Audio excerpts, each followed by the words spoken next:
what rules do you need to break?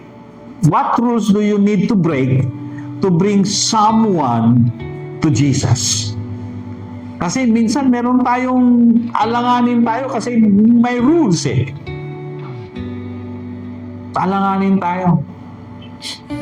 Alam nyo, there was a time na meron kaming sinishare ng tao and tumanggap siya kay Jesus and medyo nagkaroon siya, nakapagsimba na rin dito nagkaroon ng problema at lumayo. At sabi niya sa akin itong sabi niya, siya, Pastor, huwag mo na akong i-invite sa church ninyo. Kahit ano, don't invite me to your church. So sa isip-isip ko, wala po namang kasalanan yung simbahan. Wala din naman akong kasalanan sa kanya nor yung mga kasamahan namin, except meron lang talaga nagkaroon lang ng problema.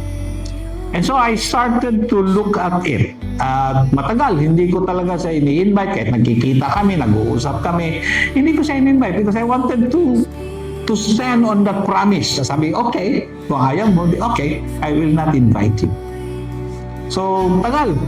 For ilang years na. Hindi ko talaga, wala akong sinabi yung, oy, Brad, punta kayo ng church. Kita niyo, usap, kwento, kumustahan, and everything. But there was a time talaga na the Lord just simply nilagay sa puso ko. Sabi niya, why don't you invite him? Sabi ko, Lord, I have given a promise na I will not invite him to church. And this is the thing na sinabi ni Lord sa puso ko. Now I said, Lord, forgive me talaga, Lord, forgive me.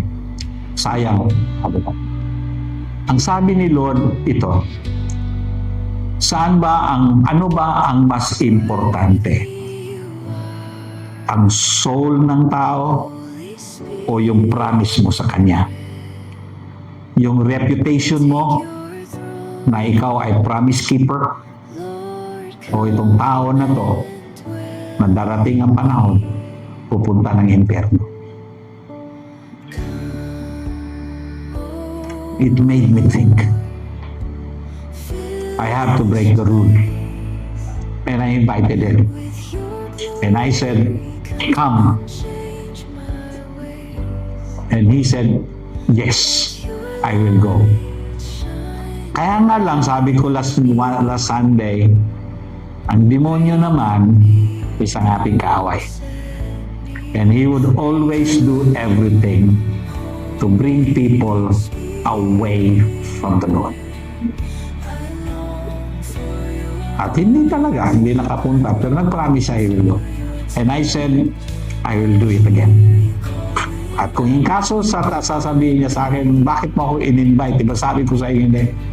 There's only one thing I will say to him, and I will only say, mas importante ang imong kalag kaysa sa akong promise mo.